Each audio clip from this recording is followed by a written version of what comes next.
Nangyari yung isang bagay na I made a lot of big decisions in life. I resigned from work, which is a high-paying job. I broke up with my then boyfriend. Ang dami kong ginawa na pinagsisisihan ko. I spent a lot of money, burnt a lot of money na naging siyang hanggang ngayon, may repercussions yun.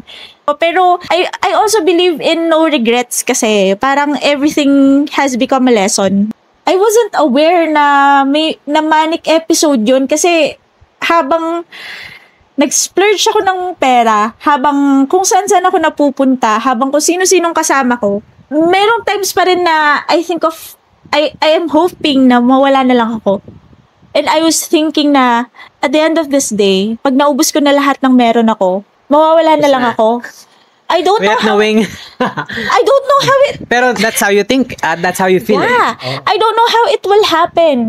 And then, what I'm feeling that time is that, though hindi totoo kasi ilang beses na nilang sinabi sa akin na hindi totoo na no one loves me, no one cares about me, they're not even checking up on me, which hindi lang pala nila alam kung paano ko i-reach out kasi mga pinagbablock ko sila. Hindi nila alam kung paano ko hahanapin kasi I changed locations from time to time, like telling. Nasa Baguio, nasa Zambales, nasa Pampanga.